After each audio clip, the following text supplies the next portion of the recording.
তখন একটা টাইগার আসছে। টাইগার এসে করে কি, তারপরে আমি তখন বলি কে, তখন টাইগারটা বলে আমি আমি কোথায়, ইয়ারা কোথায়, ওরা কি করেছে, ওরা কি ভাদু খেয়েছে, স্কুলে গেছে।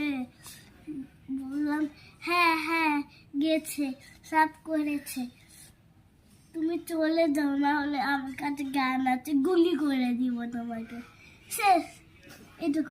That is my sister saying a story. I'm really obsessed with my sister's story. I'm gonna bring her and say her to tell a story. She doesn't like videos, she's not gonna do it.